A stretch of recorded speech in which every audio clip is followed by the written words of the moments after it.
Hello friends, नमस्ते। अनि हजुरहरूलाई सबैलाई नै मेरो सानो मिनी ब्लगमा हजुरहरूलाई स्वागत छ। आज चाहिँ हेर्न सक्नुहुन्छ गाइस, मैले चाहिँ माछा बनाउनको लागि माछा चाहिँ एउटा चाहिँ ठुलो माछा चाहिँ मैले मसलाहरू लगाइसकेर चाहिँ अनि सानो माछा चाहिँ यहाँ हेर्नु न, पोठी माछाहरू त्यो धुँदैछु। धुन चाहिँ साह्रै गाह्रो लाग्छ मलाई, र पनि खाना चाहिँ मन लाग्छ र अब धुन चाहिँ बनाउने गाइस। तपाईँहरूलाई चाहिँ कसलाई चाहिँ त्यस्तो लाग्छ, खाना चाहिँ राम्रो लाग्ने, गर्न चाहिँ गाह्रो पर्ने होइन, सबैजना भन्नु होला। अनि मैले चाहिँ आज अनि माछा चाहिँ फ्राई गर्न नै रेडी गरिसकेको छु। यो अलिक दिन अघिकै भिडियो जो गाइस, यहाँ हस्बेन्ड पनि मेरो चाहिँ बसिराख्नु हुन्छ नि, म चाहिँ अहिले साफ गर्दैछु। अनि यो भिडियो चाहिँ गर्दैछन् हाम्रो ज्योति मेलले, त्यो दिन किनभने ज्योति आइरहेको थियो अलिक दिन अगाडि।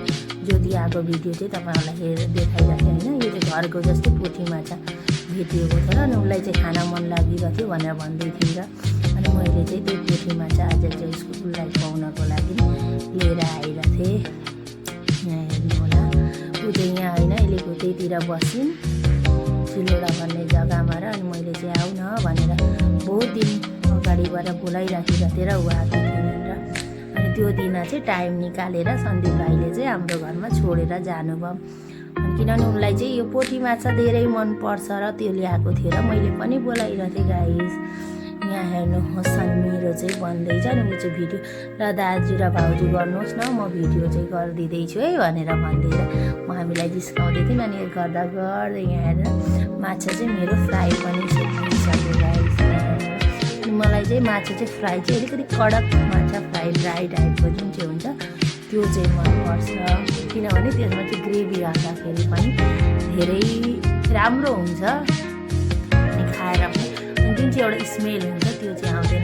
मैले चाहिँ फाइनली माछामा रस हालिसकेर अहिले पानी छिटाउनु चाहिँ यहाँ ग्रेभीवाला बहुत राम्रो लाग्छ गाइस। तपाईँहरूलाई चाहिँ कसलाई मनपर्छ भन्नु होला। अनि हजुरहरूले जो चाहिँ खानुहुन्न होइन, हजुरहरूले यो भिडियो चाहिँ राम्रो लागे त केही छैन, नलाग्दाखेरि हजुरहरूले स्किप गरिदिनु होला।